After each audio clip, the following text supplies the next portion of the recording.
Hello, hai, assalamualaikum, selamat datang, selamat bergabung kembali bersama BDT Channel. Terima kasih kepada kalian good people yang sudi klik, sudi nonton video ini. Selamat berhujung minggu, Anda bersama saya BDT berasal daripada Borneo, Sabah guys. Hari ini saya akan menemani Anda dalam episode reactions kali ini. Dan buat kalian good people yang pertama klik, pertama kali nonton, ini adalah sebuah channel reactions. Dan jika kalian sudi bergabunglah dengan channel ini, dan saya sangat hargai kiranya kalian sudi mendukung channel kecil ini untuk berkembang. Oke guys, hari ini saya akan buat sebuah reactions daripada Nesos Media guys, dan judul daripada video yang akan saya buat reactions adalah Why Indonesian Chinese Can't Speak Chinese. Oke guys, tanpa berbasa-basi kita akan nonton isi kandungan daripada video ini. 1, 2, let's go.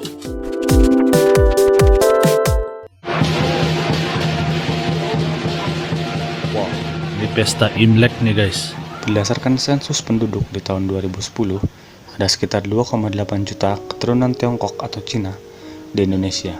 Sekitar 2% dari total populasi Indonesia. 2% dari 278 juta. Etnis Tionghoa yang diambil dari dialek Hokkien. Banyak tuh guys. Dalam bahasa Mandarin dibaca Chonghua. Chonghua. Pertanyaannya, apakah orang-orang Tionghoa di Indonesia bisa berbahasa Cina atau Tiongkok?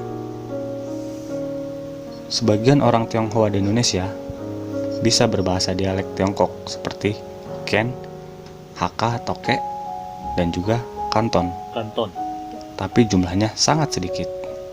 Nah, hari ini saya akan menceritakan kenapa orang-orang Tionghoa di Indonesia tidak bisa berbahasa Mandarin guys, atau bahkan benar dialek kan nih sekalipun. guys? Apakah Orang dari benar? Tiongkok pertama datang ke Indonesia sejak abad ke-13. Cantik masjidnya.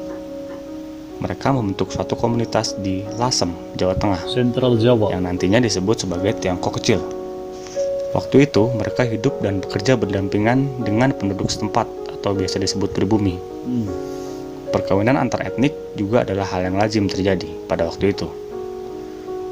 Tapi, karena pemerintahan kolonial Belanda, mereka diklasifikasikan berdasarkan suku atau ras. Orang Eropa berada di puncak, diikuti Timur Asing, termasuk Tionghoa, lalu pribumi di kelas terendah.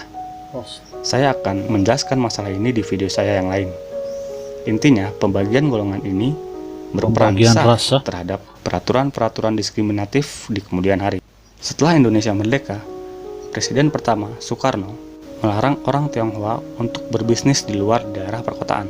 Lalu di bawah pemerintahan Presiden kedua, Soeharto, yang kemudian memerintah selama 32 tahun di Indonesia, masyarakat Tionghoa semakin ditekan. Mereka tidak bisa menduduki posisi-posisi penting di pemerintahan. Bahkan dilarang untuk melakukan tradisi-tradisi Tionghoa. Segala sesuatu yang berbentuk Tionghoa dilarang, termasuk bahasa. Berbicara bahasa Mandarin atau dialek lain di depan umum bisa menjadi hal yang sangat berbahaya saat itu. Sekolah-sekolah yang tadinya menggunakan bahasa Mandarin pun dilarang. Bahkan tidak boleh menjadi mata pelajaran sekalipun. Kondisi ini membuat orang Tionghoa tidak punya kesempatan belajar bahasa Mandarin. Dialek pun hanya bisa dipakai di rumah. Setelah Soeharto turun lalu digantikan oleh Habibie, kemudian oleh Gus Dur atau Abdul Rahman Wahid pada tahun 1999, peraturan diskriminatif terhadap etnis Tionghoa dihapuskan. Bahkan tahun baru Cina atau Imlek dijadikan hari libur nasional. Sekolah-sekolah yang kebanyakan muridnya berisikan orang-orang Tionghoa pun mulai menjadikan bahasa Mandarin sebagai salah satu mata pelajaran. Kan kursus-kursus bahasa Mandarin pun semakin marak. Meskipun begitu, generasi muda Tionghoa sudah terlanjur nyaman menggunakan bahasa Indonesia sebagai bahasa sehari-hari. Kebanyakan dari mereka sama sekali tidak tertarik. Lagi pula mereka sudah merasa bahwa mereka adalah orang Indonesia, bukan orang Tiongkok. Tiongkok hanyalah bagian dari sejarah mereka. Nah, begitulah sedikit cerita tentang kenapa orang Tionghoa di Indonesia tidak bisa berbahasa Mandarin atau bahkan dialek. Semoga membantu rasa penasaran teman-teman semua. Silahkan like jika teman-teman suka ini video yang pendek tapi sangat bermanfaat guys. Dan jangan lupa juga subscribe. Terima kasih.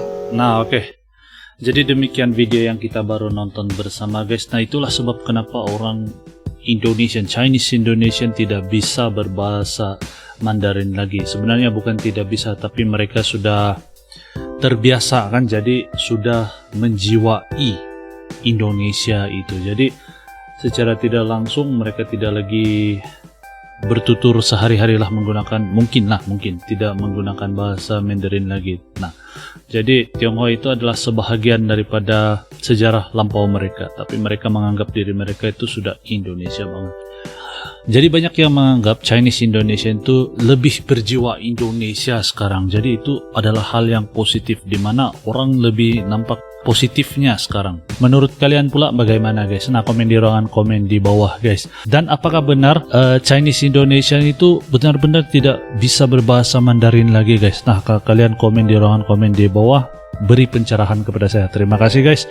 Dan saya rasa sampai di sini saja video saya pada kali ini. Semoga kalian terhibur, mampu mengisi masa lapang kalian. Sekali lagi selamat berhujung minggu good people.